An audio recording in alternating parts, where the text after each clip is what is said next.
बिस्मिल्लाहिर्रहमानिर्रहीम। अस्सलाम वालेकुम व्यूवर्स, आप लोग देख रहे हैं HK ट्यूटर्स PK चैनल। आज की इस वीडियो में आप लोगों को मैं बताने जा रहा हूं कि किस तरह से आप मैथ्स में एक्सपर्ट बन सकते हैं। उसके लिए आपको क्या चीज़ें करनी होंगी, इंशाल्लाह आपको मैं सारी चीज़ें बताऊंगा, क्योंकि मेरा अपना तकरीबन 6 ईयर एक्सपीरियंस आज 2020 अक्टूबर तक जो है मेरा तकरीबन 6 ईयर एक्सपीरियंस है टीचिंग का। इसके अलावा मैंने फील्ड में भी जॉब की और मेरी जो क्वालिफ़िकेशन है मैंने इंजीनियरिंग की है सिविल।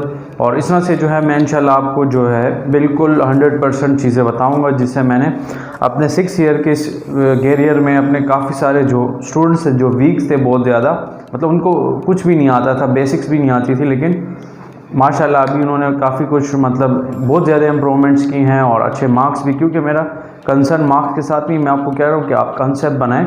तो मतलब इंशाल्लाह आपको मैं फुल गाइड करूंगा इस वीडियो में। तो इस वीडियो को आप लोगों ने लाजमी एंड तक देखना है ताकि सब लोगों को फ़ायदा हो सके। तो चलिए मैं स्टार्ट करता हूं कि आपको कौन कौन से स्टेप्स फॉलो करने चाहिए अगर आप मैथ्स में एक्सपर्ट बनना चाहते हैं, या इसी के अकॉर्डिंगली आप कोई भी सब्जेक्ट में आप चाहते हैं कि आप एक्सपर्ट बन जाएँ। तो उसके लिए आपको क्या करना होता है। तो सबसे पहले अगर मैं मैथ्स की बात कर लूँ तो आप लोगों को जो है बोर्ड मास का जो है आपको आना चाहिए, बोर्ड मास। अब ये बोर्ड मास क्या होता है, ये बहुत सारे लोगों को नहीं आता। इसी की वजह से मतलब देखें बेसिक चीज़ें ही जो है वो बंदे के लिए प्रॉब्लम बनाती है। कहने का मकसद ये है कि एक बंदा है जिसको बेसिक जो है डिवीज़न या मल्टीप्लिकेशन नहीं आती, तो उसके लिए बहुत सारी प्रॉब्लम्स होती हैं। अगर वो FSC लेवल का है, O लेवल का है, या मैट्रिक लेवल का है, या क्लास 3 का है, या किसी भी लेवल में है, मतलब बैचलर लेवल का है, तो उनको प्रॉब्लम बेसिक्स में ही होती है। जब उनके बेसिक्स क्लियर नहीं होती तो वो किसी भी किस्म के जो है टेस्ट को पास नहीं कर सकते। जैसे ईटा टेस्ट की मैं बात कर लेता हूँ, कैडेट कॉलेज की टेस्ट की बात कर लेता हूँ, क्योंकि हम ये प्रोवाइड करते हैं। सर CSS के बारे में अगर हम बात कर लें तो उसमें ये सब चीज़ें मस्ट हैं। तो मैं इसलिए आपको बताना चाह रहा हूँ कि आप लोगों को बोर्ड मास सबसे पहले आना चाहिए। बोर्ड मास का मतलब ये है कि आपको जो है ब्रैकेट ओपन मल्टीप्लिकेशन डिवीजन, मतलब bracket open division multiplication addition subtraction, ये चीज़ें आपको आनी चाहिए। कि अगर आपको कोई भी क्वेश्चन इस तरह से दे दिया जाए कि इसको आपने मल्टीप्लाई करना है, तो आप इसको फौरी तरीके से हल कर सकें, सॉल्व कर सकें।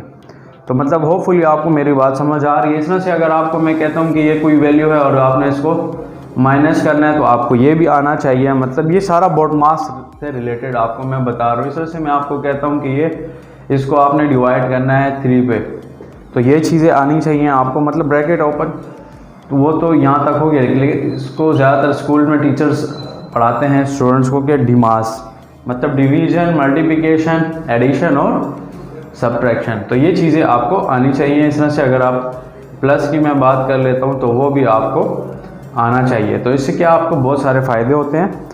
तो यही आपको मैं कहने का मकसद यही है कि आप जो है अपनी बेसिक्स को जो है बिल्कुल क्लियर करें, तो भी तब आपको फ़ायदा होगा।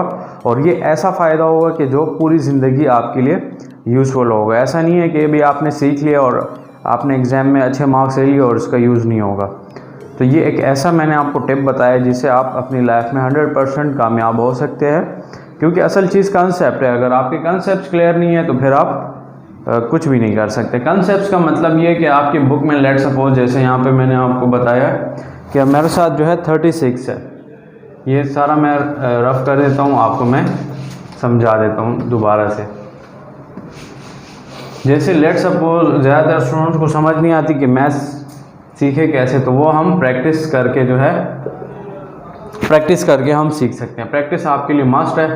तो प्रैक्टिस को जो है आपने करना होगा। प्रैक्टिस कैसे करते हैं, एक दफ़ा मैंने लिख लिया यहाँ पे आपके सामने, तो अब इसके लिए नेक्स्ट स्टेप ये होता है कि आपने इसको डेली करना होता है। लेट सपोज आज मैंने ये क्वेश्चन जो है करा दिया एक स्टूडेंट को, एक दफ़ा उसको समझ आ गई है, फिर अगेन ये क्वेश्चन उसको चाहिए कि वो 2 टाइम या 3 टाइम घर में लिखे और साथ में डेटा भी चेंज करे। डेटा मतलब ही यहाँ पे मैंने 4 लिखा था, तो यहाँ पे मैं 3 लिख देता हूँ ताकि उनके लिए ईजी हो जाए। इस तरह से यहाँ पे मैं 56 लेट सपोज डेटा मैं चेंज कर रहा हूँ बार बार, देखें, और मैं उनको ये कराता जा रहा हूँ प्रैक्टिस। तो इस प्रैक्टिस से उनकी स्पीड भी ज़्यादा होगी, जिससे एग्ज़ाम में उनसे क्वेश्चन नहीं रहेंगे और इस तरह से उनकी जो है स्पीड ज़्यादा होगी, राइटिंग भी प्यारी हो जाएगी। ये भी एक फ़ायदा है अगर आप अपनी राइटिंग इम्प्रूव करना चाहते हैं। इस तरह से मेरे कहने का मकसद यही था कि आप प्रैक्टिस करें, इस तरह से डेटा चेंज करें। जैसे कि यहाँ पे 32 है तो यहाँ पे 33 करके यहाँ पे मैं 5 कर देता हूँ। मतलब आप उसका जो है डेटा चेंज करके उसको प्रैक्टिस करेंगे, तो इससे आपको ये फ़ायदा होगा कि आपके पास कल को किसी भी किस्म के क्वेश्चन आते हैं तो आप उसको इजीली सॉल्व कर सकेंगे। मतलब ये एक बड़ा इशू नहीं होगा आप लोगों के लिए। तो होपफुली आपको जो है यहाँ तक तो समझ आ गई होगी। इसके अलावा प्रैक्टिस है वो बहुत मस्त है। टेबल्स आपको आने चाहिए। टेबल जो है कोई लिमिट इसकी नहीं है। ज़्यादातर लोग समझते हैं 10th तक ज़रूरी है, 10th से आगे भी आप सीख सकते हैं, कोई पाबंदी नहीं है और कोई ऐसा बड़ा मसला भी नहीं है। तो आप इस चीज़ को अपने जहन में रखिए, प्रैक्टिस कीजिए और हमें कमेंट करके बताइए कि आपको हमारी ये वीडियो कैसे लगी, आपको क्या हेल्प मिली इस वीडियो से, और आप लोग जो है हमसे और क्या चाहते हैं कि जिसमें मैं आपको वीडियोस बना के लाता रहूं।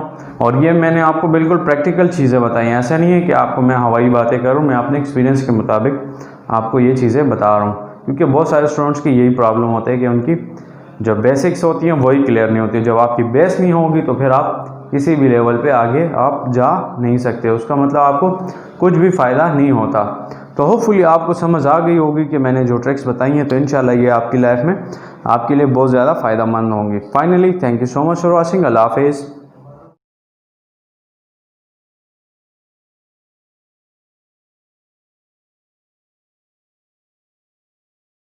Thanks for watching.